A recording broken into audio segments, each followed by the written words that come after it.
What's up, YouTube? Timbers here.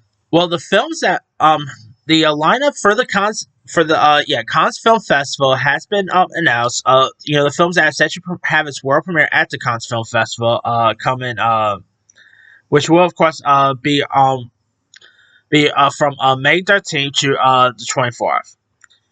Now here are the competition of the Cannes Film Festival. We got the movie Alpha, which is directed by Julia. Sorry, I always mispronounce her last name. Julia Ducournau, who directed some really interesting films. She directed the movie called Raw from I think it was like 2016 or 15, if I'm not mistaken, which is about this girl who pretty much is a cannibal. Let me just say it that way. And she also did a movie called Titanium a few years back too, which was her movies are very weird, but they're really interesting. Here's what Alpha is about. The film follows Alpha, an 11-year-old in a fictional 1980s city inspired by New York. As the AIDS epidemic unfolds worldwide, one of her parents falls ill, forcing her to confront her loss and her own morality for the first time. It does star Tahir Rahim, who recently played the villain in Madam Web.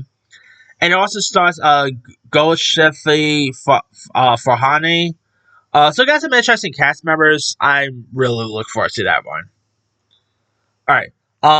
We also got something called Dossier 137. Don't know anything about that.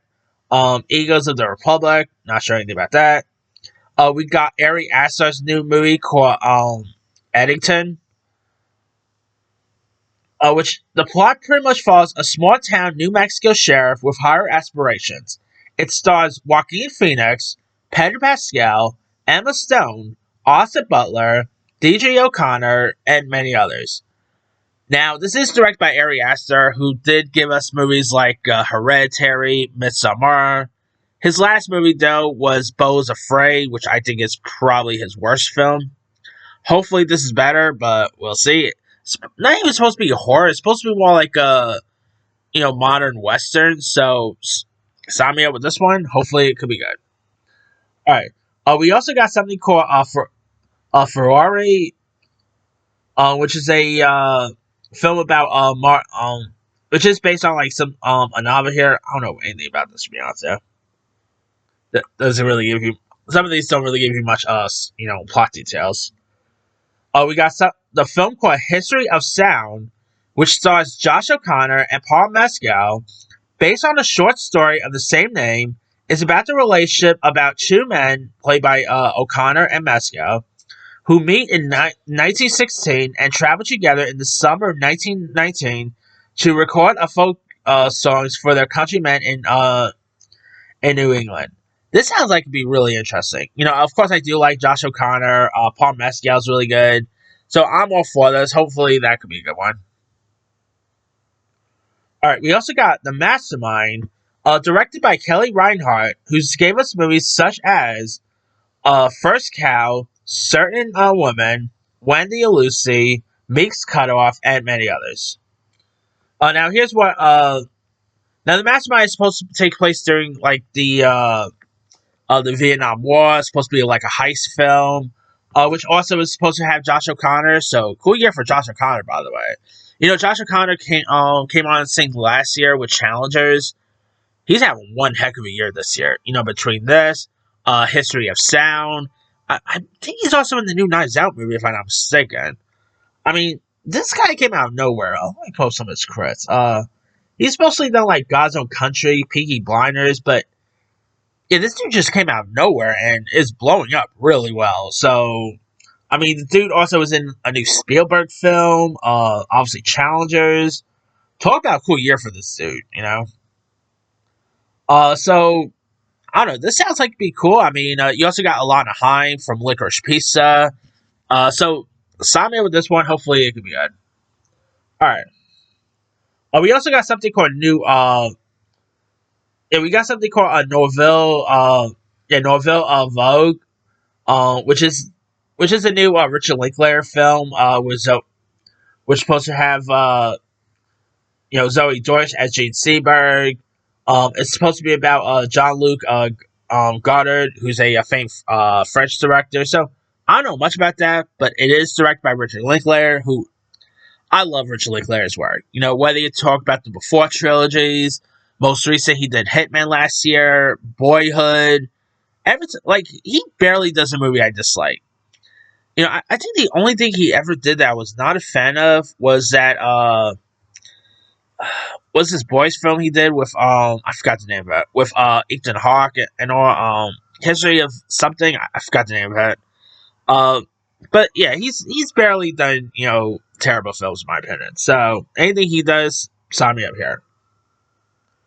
All right. There's also something called La Petite Dernière.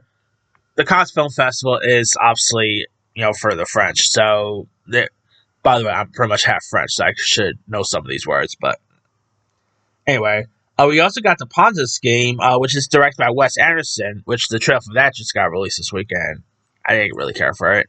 It's a shame too because Wes Anderson, just like Richard Linklater, Wes Anderson barely does movies I dislike. I mean, this is a guy who gave us like Moonrise Kingdom, The Royal Tenenbaums, but his last one was, of course, that not technically his last movie was that short he did that he won the Oscar for, but I'm talking about feature film wise. His last one was, of course, the sci-fi film he did. What's the name of that one again? Let me see. Forgot the name of that film he did. The one he did with like Scott Johansson.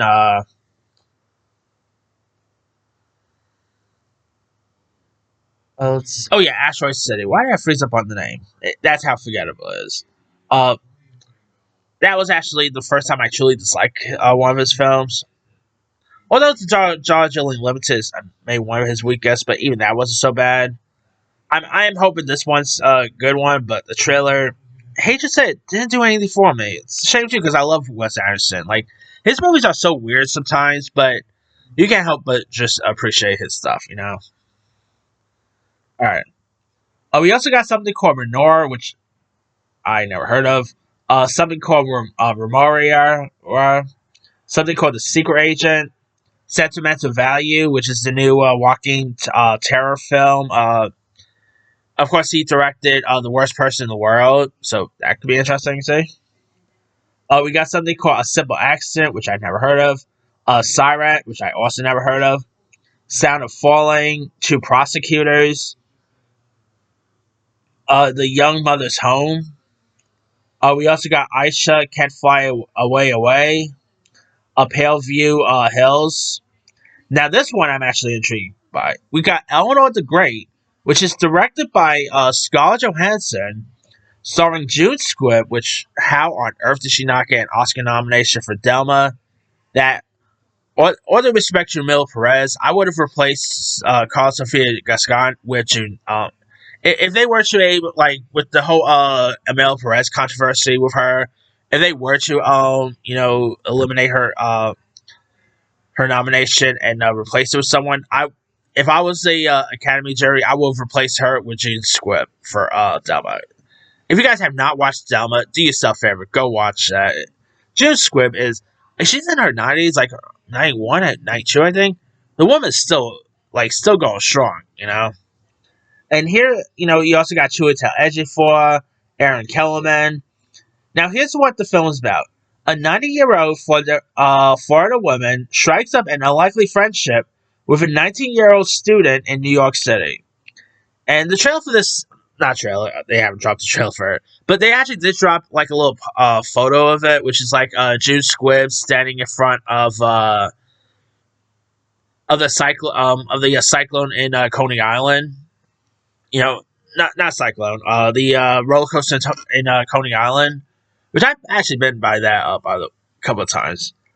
So I'm definitely looking forward to see this. I love June Squibb, Scarlett Johansson directing. Sign me up there. So I'm all for this. Hopefully, it's a good one. All right. We also got something called Heads or Tails, which I never heard of.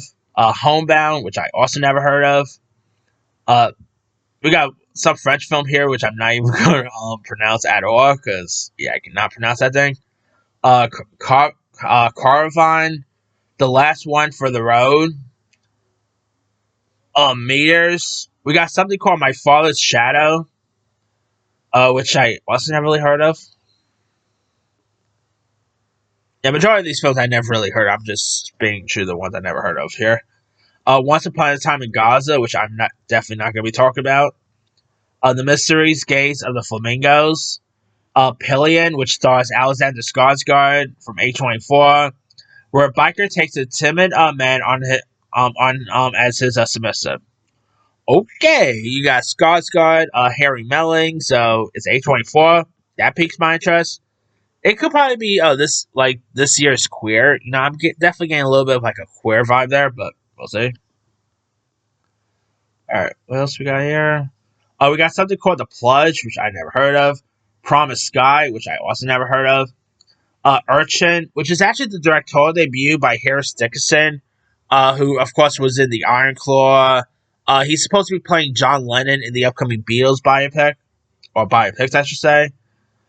And this is about a drifter who struggles with integrating into society. Frank Delane's in this, so could be pretty cool. I mean, interesting to see him like Harris Dixon make his directorial debut, so that could be interesting. All right, what else we got here?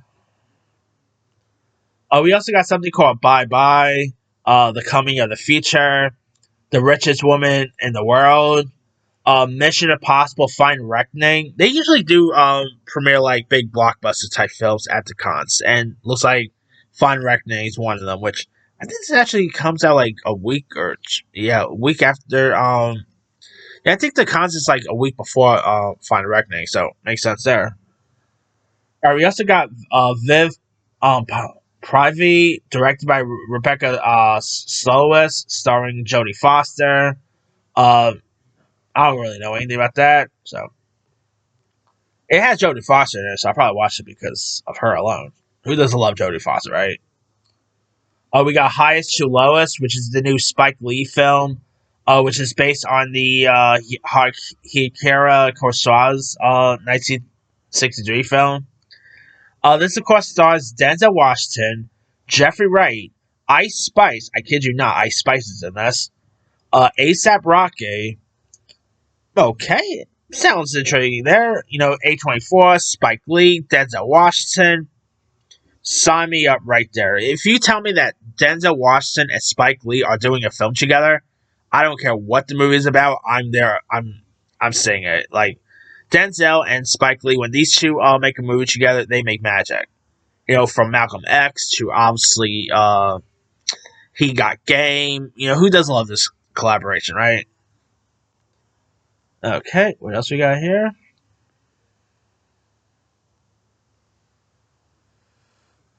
We also got the Exit 8, Delaware, Sons of the Neon Knight. We also got Amram, Connemara, The Disappearance of Joseph Mengele, Orwell, 2 plus 2 equals 5. Okay. We got Splitsville, which is from the director of The Climb that came out during the pandemic era. This stars like Audrey Arjona, Dakota Johnson. I don't really know much about it. This doesn't really give you much of the synopsis here, so. Hey, I like Dakota Johnson, which I don't care what anyone says. Take Madam Web, 50 Shades aside. Dakota Johnson is an excellent actress. So. Yeah, she's not always in the best stuff, but when she really tries, she knows how to act really well. Alright. And that's pretty much all there. Oh yeah, we also got a couple of documentaries like yeah, we also have like the Bono documentary from a blonde director, Tell Her That I Love Her, and The Magnificent Life of Marcel Pugno, which is like a documentary animated. So got some interesting stuff here. There'll probably be some stuff that will slip through the cracks in the next coming weeks, but pretty cool, to say the least. And again, the Cannes Film Festival will be running from May 13th to the 24th.